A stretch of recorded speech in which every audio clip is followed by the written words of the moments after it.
想學一個木船嘅技藝，咁所以就開始做咗呢架船啦。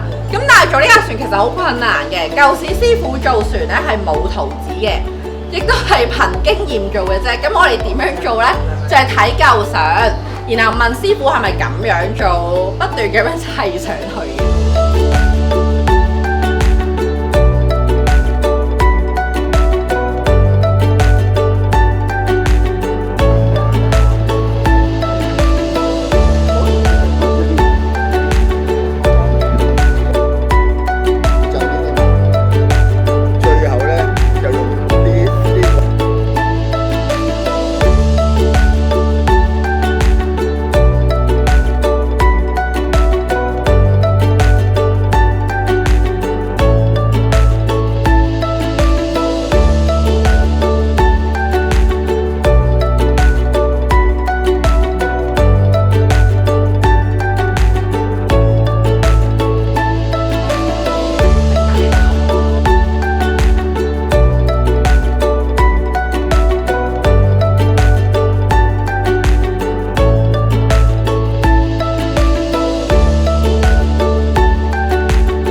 經驗去做嘅啫，即係呢個就係有啲完全嘅就係咁嘅方式。行與行之間咧，呢個係防水嘅作用啦。棉花搓到一條一條咁圓嘅一路搓落去咧，咁啊彈落去，然之後。